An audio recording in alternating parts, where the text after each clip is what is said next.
Hello everybody, here is more results on my project. As you can see,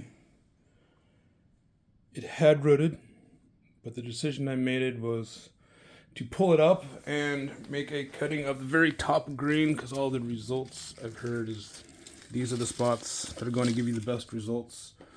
So similar to this plant that I made a cutting of, I chose to cut out a whole bunch of the length, which I'm doing to this one. So what I was left with was putting the part of the plant that was the most green into the pot. Those are the pieces that have the best results for when doing a cutting. I'm doing a bit out of season, but this is a learning process. So the decision I made with this guy, since the top was looking stressed, is to continue on leaving it as it was and let it die, or to catch it while it still had life left in the top, still green, and to make a new cutting of it. So this time I'm an extra continued venture of my learning experience, but an FYI, it did root, so it was doing its thing. Didn't root very much. Where it wanted to root was way up here, so I probably could have had more buried. I also did not have this one as slathered, as I'm going to use the term, with the this stuff. And what I did is I put just a small amount of water on this tray and then took a very long time to make a paste out of it. That way I could slather it all up.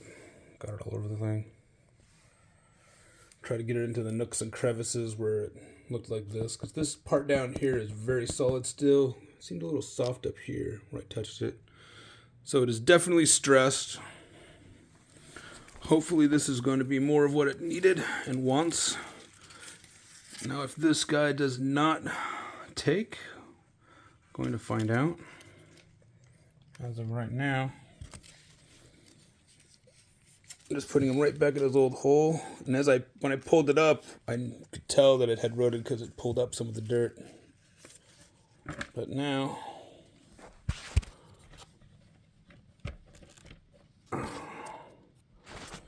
just gonna stick him right back in his old hole.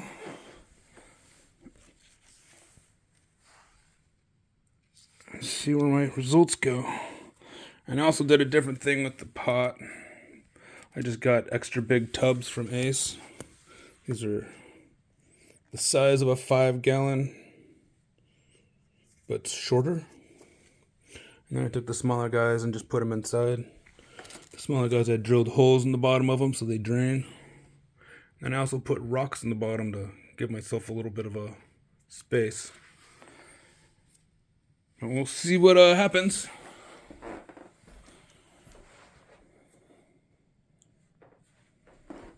I pretty much all the time assist with a indoor foliage light.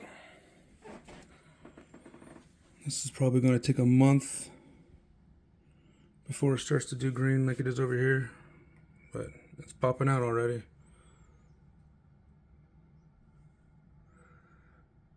If I remember right, that was about 2 months before I saw any of that happening.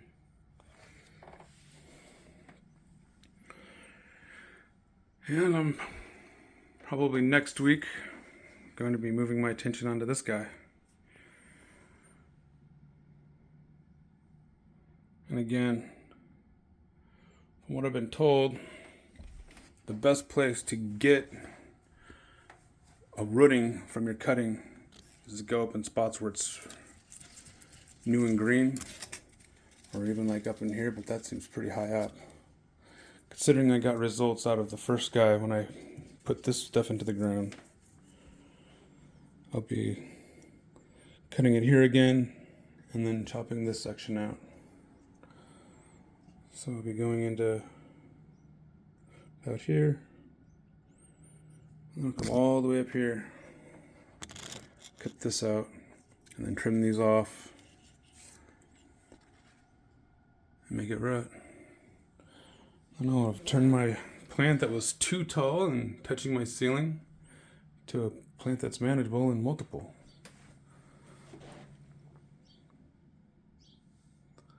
Yeah, as I learn more about this, there are seasons that extra guarantee results. So far, with this type of plant, it's incredibly durable and hardy, and will root in almost any condition. So that's a nice FYI. I didn't know if this guy had rooted, but it did. So that was my gamble, and I'm doing another gamble. This is going to be good for him. I hope he be a little extra still stressed from going through all that effort and then having this go down. But all right, folks. Yeah, this guy.